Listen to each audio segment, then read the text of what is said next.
Hey guys, it's Hayes with CheatSheetPros.com. Today we're going to take a look at the NFL prize picks and player props for week 9.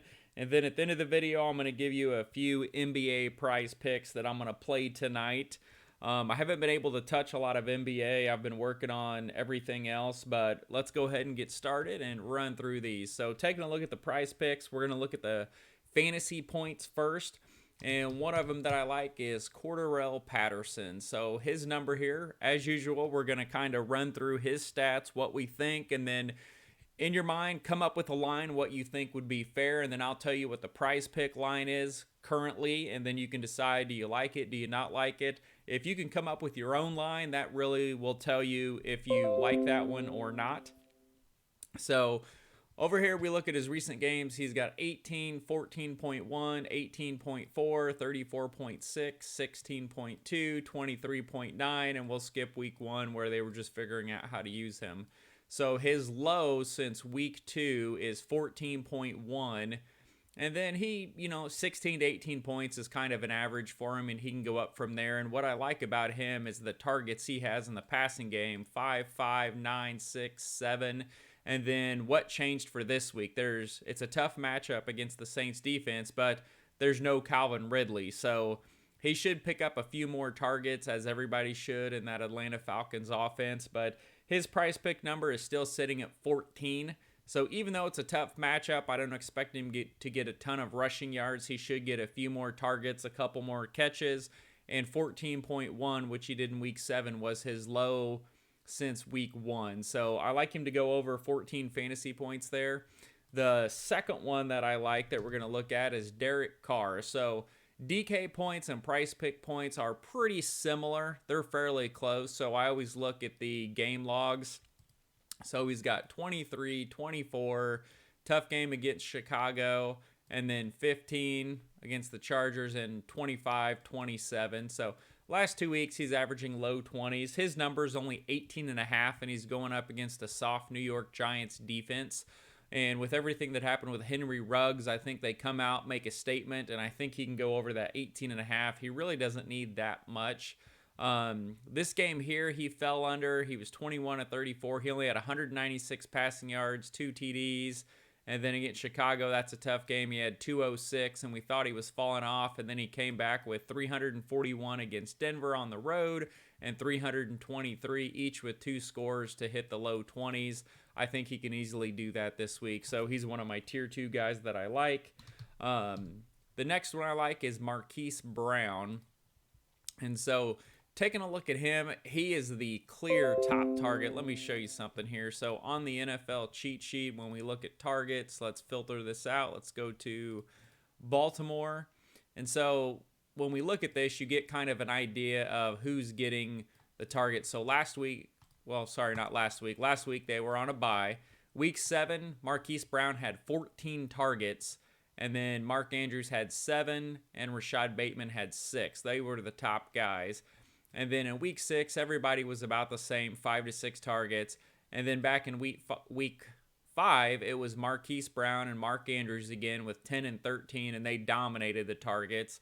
And then in week 4, they were kind of spread out. But Marquis Brown and Mark Andrews are the top 2 guys. And so Brown's got 10, 5, and 14 targets, so I really like him this week. And his number, or let's look at his fantasy points. So he's put up 19, 7, 36, and 19 over the last 4 weeks. His price pick number is only 13. So he had more targets than that in week 7 when he played.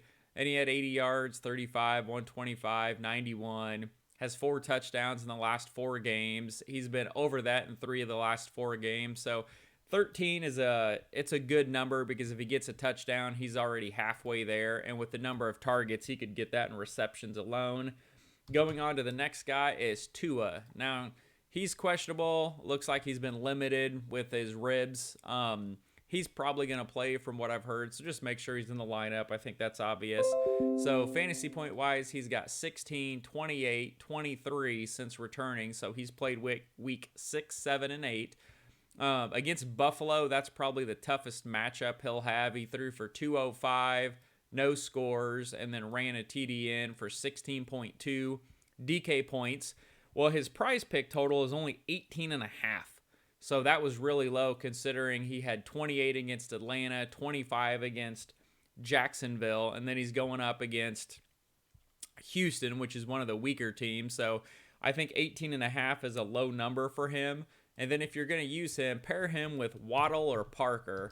Now, looking at Waddle, his over-under was higher. It was 14 fantasy points, and you can see he's got 7, 15, 29, but then 5 and 6. But since 2 has been back, he has 29, 15, and 7. So he's been over that number in 2 of 3, but 14 seems kind of high. I prefer Devontae Parker. Again, questionable, so make sure he's in there. And he's only had one game with him, and it was against Buffalo, and he put up 16.5, but he caught 8 of 11 targets, so he's getting very catchable balls for 85 yards. And so he went over his number without a touchdown at 16.5, and his number was only 12 fantasy points. So if you're going to play Tua fantasy points over 18.5, I like putting Parker over 12 because they correlate. If one does well, so does the other. Another one you can look at is Gesicki, but we're going to look at him at yards when we get to those. So the next guy we like in terms of fantasy points is going to be Boston Scott. So let me flip this back over here. I don't like having a white background. So Boston Scott, he's been getting a lot more work than people expected. And so last week he had 12 carries for 60 yards. But what's impressive is he's getting a lot of the goal line carries. Jordan Howard will get a couple, but he had 2 touchdowns last week for 18 DK points. Well, his fantasy number is only 9. So yeah, if he ran for 60 yards, that's 6 of 9, but he's constantly getting red zone looks. So if he can get in the end zone, I mean, that's 6 points right there, and he only needs 9 to go over. And the Chargers are one of the worst teams as far as defending the run. And let me go ahead and pull up here. So Philadelphia is at home. So the Chargers, we're going to look at those on the sheet. They're really good against the pass. They're allowing the 5th least amount of yards, but they are allowing the most rush yards at 159.4. And then I always come down here to take a look at the allowed yards per rush attempt. Let me make sure you can see that on your screen. Okay. I always come down here at this yards allowed per rush attempt to determine, is it volume? How are they giving up the yards? And they're giving up the most. They eclipsed Kansas City, so they're giving up 5.1 yards per carry. So Boston Scott took over 9 fantasy points. I like this week. I don't think that's asking too much. Let me make a note on that. And then my absolute favorite one that will probably be locked into every one of my plays is going to be Aaron Jones. So everybody knows Aaron Rodgers is out this week, and Kansas City is terrible against the run. So the Packers, I expect them to run early and often. They're going to see a lot of Aaron Jones and a lot of A.J. Dillon. So last week he had 15 carries for 59 yards and a TD, but in the passing game, he was 7 for 11 for 51 yards. So he was using the passing game a lot when Davante Adams was out. Now Davante Adams is back this week, but he's consistent 5, 4, 5. He gets a chunk of targets, so we'll see what Jordan Love does. But he put up 24 fantasy points. He had 9 against Washington, which he only had 6 carries in that game. But then he had 21 fantasy points, 17.9, 12, 17.6. And he's going up against the Kansas City defense that's giving up an absolute ton of rushing yards per game. His over-under is 16.5 fantasy points, and I'd like that to go over. It's one of my favorite plays because we know the usage is going to be there, so it's going to give us a good floor. And let me see here. This game is in Kansas City. And so Kansas City right now, they're giving up 121.8 rushing yards per game, and they're 26th in rush yards allowed per attempt at 4.6. And then pass catching running backs, they rank 28th. So I think A.J. Dillon and Aaron Jones is going to go over their numbers. I like Aaron Jones to go fantasy points as opposed to rush yards because you can see here if they use him more as a scat back in the passing game, then A.J. Dillon's going to get more of the carry. So the fantasy points are better for him because then you get the points for the touchdowns, the rush yards, the receptions, and the receiving yards. So it's kind of a catch-all at 16.5. And then while we are on it, actually we're going to go over A.J. Dillon in a couple. Another one that I like for fantasy points is Zach Ertz. So D-Hop is questionable this week. He's kind of 50-50 if he'll play right now. And then A.J. Green is on the COVID-19 list. So Zach Ertz could get a few more catches this week. And then you can see he's got 16 and then 8 fantasy points the last 2 weeks. He was only 4 for 42 last week against the Packers. And his fantasy point number is only 8.5. So with D-Hop questionable, if he does not go, and A.J. Green on the COVID list, the over 8.5 seems like a lock because it'll only be Ertz, Rondale Moore, and Christian Kirk as their main pass catchers. So I like Ertz to get over 8.5. That seems like a low number. And then one more QB before we jump out of the fantasy points numbers. Stafford going up against Tennessee. This will probably be a high-scoring game. Hopefully a back-and-forth shootout with Derrick Henry because Tennessee's going to have to throw the ball a lot more. But Stafford's been phenomenal. He has 27, 30, 26 fantasy points in each of his last 3 games. Well, his fantasy number is only 21, so he really doesn't need a lot to get over that number. And look at his touchdowns, 4, 3, 3. He's got 10 touchdowns in the last 3 games. He's been over 300 in each of the last 2 games. So I like him to go over 21 fantasy points against Tennessee this week. And now let's jump over to look at rush yards. I scratched off the Aaron Jones rush yards for the same reason we talked about earlier. But A.J. Dillon, his rush yard number is only 35.5 as of right now. And I really like that against Kansas City, who we said is giving up 4.6 yards per carry. So that's 7-8 carries for him to get over. He had 16 carries last week for 78 yards, averaged almost 5 yards a carry. And so fantasy points, I'm not worried about him because they're going to give Aaron Jones likely the goal line carry and the passing down work. But just a pure ground and pound rush yards, he had 78 last week. He had 59 here, had 30 here, had 81 here. And this week they should lean on him quite a bit. Him and Aaron Jones, I think, will get a lot of the carries, but 35.5 is just a low number. Like if he can't put up 40 yards against the Chiefs in a game, they want to win without Aaron Rodgers, I would be shocked. I would be just absolutely floored by that.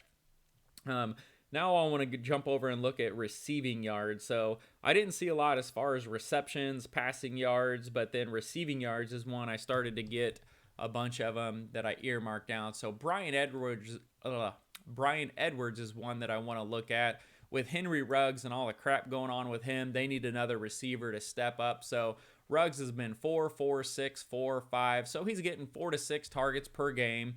And he's putting up a decent amount of yards. But with Ruggs gone, they need someone else to step up. And they love Bryan Edwards. And so he's put up 43, 67, 22, 4, 89. So he's kind of been all over the place. But the last 2 weeks, he's been a little bit more consistent with 40 to 70 yards. His receiving yards this week is 38.5. So he's been over that each of the last 2 weeks. And they're missing one of their main 3 wide receivers that they use. So I like him to go over that against a weak Giants team. I would probably pair him with Derek Carr on the same card if you're going to do it. Because if he goes over his yardage number, that means Carr's probably going to do pretty well. So he's one to take a look at. Another one is Mark Andrews. So between Marquis Brown and Mark Andrews, we looked at the receptions. These are the top 2 receivers for Baltimore right now. Bateman really hasn't got in there and got a lot of production, so he's sitting as like the 3rd option at this point. So Mark Andrews has 48, 68, 147, 67, 109, 57. So he's consistently putting up a solid floor for yardages. And look at his target, 7-6, 13, 8, 7. He's getting a chunk of targets. And this could be a good back and forth game between Minnesota and Baltimore. And his over-under for receiving yards is only 52.5. So yeah, he wouldn't have got it last week against Cincinnati, but he did get 7 targets and he was right there. But he was over. He has a chunk of going over in that number. So I like him to go over 52.5 receiving yards. Joe Mixon, he gets a ton of work. And in the passing game, with the exception of this game against Baltimore, he was 4 for 5 for 58. Then he was 5 for 6 for 59 yards. So he has the ability to go way over or just lay an egg. But his receiving yard number is only 15.5. And the reason I like that is it's a one and done. So he can do that in one play and then go over. So 15.5 receiving yards I don't think will be too bad because that should be a fairly somewhat competitive game. And then going back to the Tua deal, Devontae Parker, if you don't want to do the 12 fantasy points, I like the 55.5 receiving yards. He had 85 on 8 catches last week, 77 in week 4. Either one of those is good. I prefer the fantasy points because 12, is at least going to have the 4 or 5 catches. But if you don't think he's going to get in the end zone and you're worried about his workload or the game possibly being a blowout against Houston, then 55.5 receiving yards is another one I would pivot off to. And you can also look at Mike Gesicki. His receiving yard number always tends to be pretty low, and it's 46.5 this week. And he's got 48, 85, 115 over the last 3 games. So he's gone over that fairly easily in 2 of the 3. And he's always in that 40 mark. So that's kind of a floor for him. So I like that to go over. That's a good pair with Tua. So if you could do like Tua over 18.5 fantasy points, Parker over 12 fantasy points, Gesicki over 46.5 yards, that gives you 3 of your prize pick cards in one game that you can kind of watch. Another one I like is Austin Eckler. And so looking at his receiving yards, it's 39.5. So it seemed kind of high, but look, he's got 10 targets for 60 yards, 7 targets for 48, 5 for 53, 5 for 28, 6 for 52, 9 for 61. He's heavily involved in the passing game. And going up a game against Philadelphia, I think he will continue to be used in the passing game as long as he doesn't get hurt. Putting up 40 receiving yards is like a no-brainer there. He's done it in 4 of the last 5 games, and he could have that by halftime. So that's one that I really like squeezing in there. And then I had AJ over 29. Oh, that's Aaron Jones. When I do my abbreviations, sometimes it's hard to see. So Aaron Jones over 29 receiving yards. It seems somewhat high. Last week he had 51, but there was no Devontae Adams. But I'm sure Jordan Love is going to do a lot of checkdowns to Aaron Jones. So I definitely think this one's doable. Here he had 20. He had 34, 6, 51, 48 here. So he's kind of up and down. He could go over that number. I prefer the Aaron Jones fantasy points, but if you want to pivot off that and go, I prefer the receiving yards over the rush yards. And then for the rush yards, I prefer A.J. Dillon as far as those. Now, those are the ones I like for NFL. I am doing, today's November 5th, and I'm doing a little price picks card for NBA. So let's go ahead and take a look at a couple of them that popped up to me. So we got NBA over here. So some of the ones I like for NBA tonight that kind of jumped out at me, and I'm still trying to get my process down for NBA.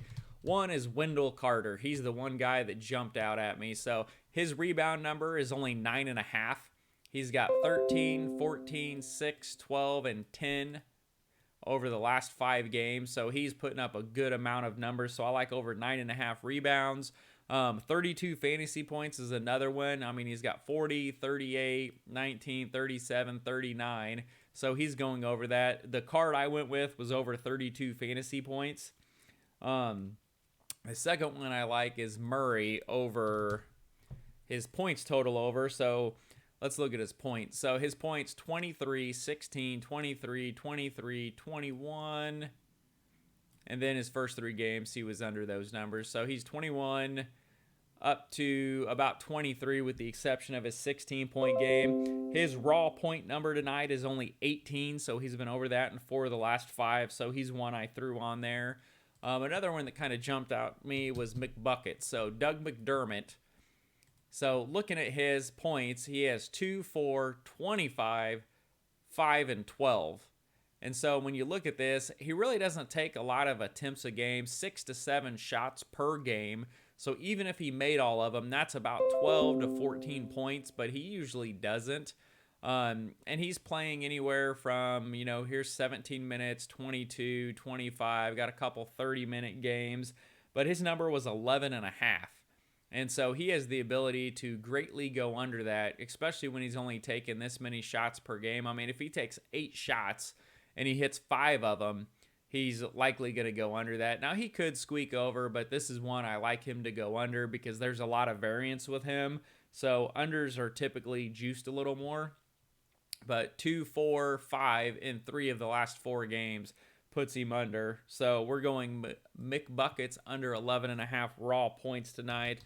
Another one is Damian Lillard. So I typically always look for overs just because that's kind of the trend. It's more fun to watch. You can hit an over before the game's over, but you can't hit an under until it plays out the entire game. So I was looking at something for Lillard to go with tonight. And one thing I noticed was his points. So let's look at what he's done. So he's got 26, 20, 14, 25, 20, 12, 19, and 20. Well, his high for the year is 26. And that's his season high right now. Well, his points number was 25.5. Well, he's only done that one time this year, and he covered it by 1/2 of a point. So I like him to go under 25.5 points. That seems like the more consistent way to go, and there's some other shooters on that team. So the card I went with was I took Wendell Carter. I either went over 32 prize points or 9.5 rebounds. I can't remember which one I went over. And then DeJounte over 18, Mcdermott under 11.5, Lillard under 25.5. I really wanted to do something with Anunoby because he's playing a ton of minutes. We did a card with him. I think we did a video, an article, a Twitter post, something with 3 points, and he ended up getting over 2 or 2.5. But he takes a lot of 3-point attempts, so that's one I looked at. His number was 2.5. Here he took 12 3-point attempts, 7, 8, 10, and he's playing a ton of minutes, 40, 41, 38, 41. But his rebounds is consistent around 5 or 6. His points is kind of all over. He's got a high of 36, a low of 15. So I didn't see anything that really jumped out. But I'm waiting to see if Prize Picks will put up some other lines for him. But anyways, good luck, guys. We'll cut this video now. And good luck in week 9. And if you've got some you like, feel free to post them.